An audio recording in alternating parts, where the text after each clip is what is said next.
BBC news আন্তর্জাতিক সংবাদে আপনাকে স্বাগতম। শুরুতেই সংবাদ শিরোনাম, এরপর বিস্তারিত। ইমরানের ডান চোখের দৃষ্টিশক্তি অবশিষ্ট আছে মাত্র 15%। এপস্টাইন কেলেঙ্কারি, নরওয়ের সাবেক প্রধানমন্ত্রীর বিরুদ্ধে গুরুতর অভিযোগ।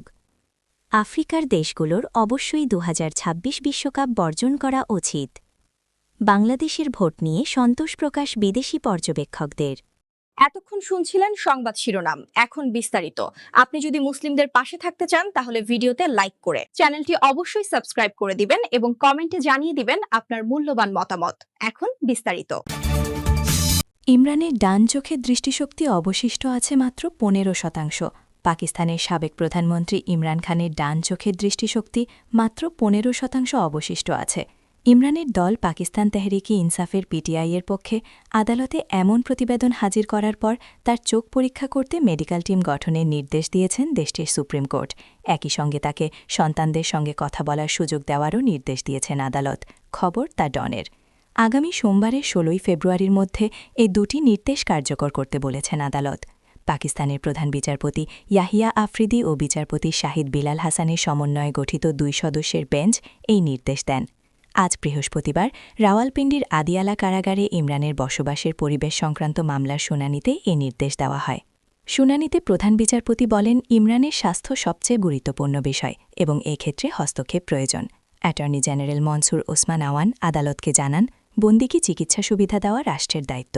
বন্দী সন্তুষ্ট না হলে রাষ্ট্র প্রয়োজনীয় ব্যবস্থা নেবে। আদালতে পিটিআইয়ের আইনজীবী সালমান সাফদার ইমরানের শারীরিক অবস্থা নিয়ে 7 পৃষ্ঠার একটি প্রতিবেদন উপস্থাপন করেন।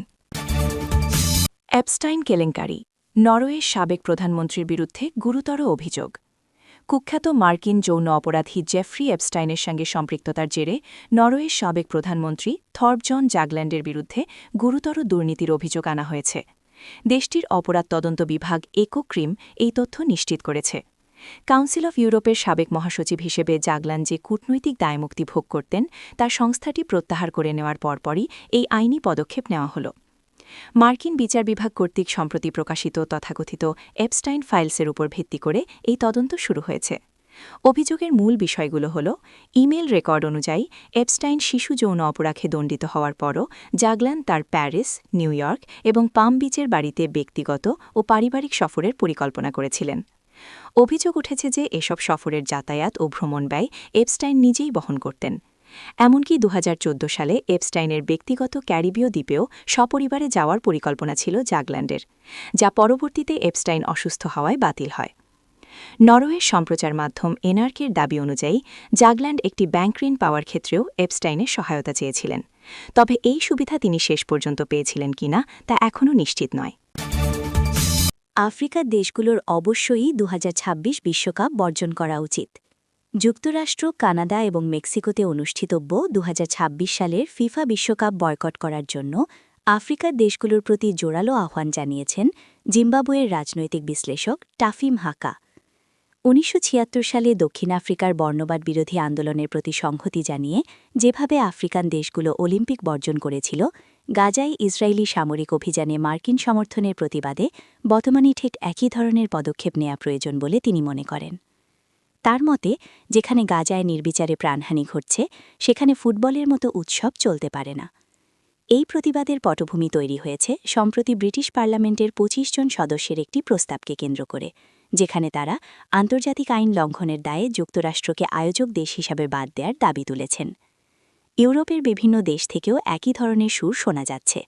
নেদারল্যান্ডস ও ফ্রান্সের রাজনীতিকরাও এই আসরে অংশগ্রহণকে মানবাধিকার লঙ্ঘনের বৈধতা দেওয়ার শামিল বলে সতর্ক করেছেন। বিশেষ করে ডোনাল্ড ট্রাম্প প্রশাসনের অভিবাসন নীতি এবং সিভিল লিবার্টিজের উপর আঘাত নিয়ে বিশ্বজুড়ে উদ্বেগ বাড়ছে। গাজা পরিস্থিতির ভয়াবহতা তুলে ধরে প্রতিবেদনে উল্লেখ করা হয়েছে যে 2023 সালের অক্টোবর থেকে শুরু হওয়া এই যুদ্ধে এ পর্যন্ত 72,032 জনেরও বেশি ফিলিস্তিনি নিহত হয়েছেন এবং আহত হয়েছেন 1,71,661 জন। গাজার অবকাঠামোর সিংহভাগই এখন ধ্বংসস্তূপ। এই ধ্বংসযজ্ঞের পেছনে ওয়াশিংটনের বার্ষিক $3.8 বিলিয়ন সামরিক সহায়তা এবং কূটনৈতিক সুরক্ষা সরাসরি ভূমিকা রাখছে বলে বিশ্লেষণে দাবি করা হয়েছে। বাংলাদেশের ভোট নিয়ে সন্তোষ প্রকাশ বিদেশি পর্যবেক্ষকদের। ত্রয়োদশ জাতীয় সংসদ নির্বাচনে বাংলাদেশের গণতান্ত্রিক প্রক্রিয়ার ভূয়সী প্রশংসা করেছেন আন্তর্জাতিক পর্যবেক্ষকরা। ২০২৪ সালের গণ অভ্যুত্থানের মাধ্যমে আওয়ামী লীগের ১৫ বছরের শাসনের অবসানের পর আজ প্রথমবারের মতো নতুন সরকার গঠনে ভোট দিয়েছেন কোটি কোটি মানুষ।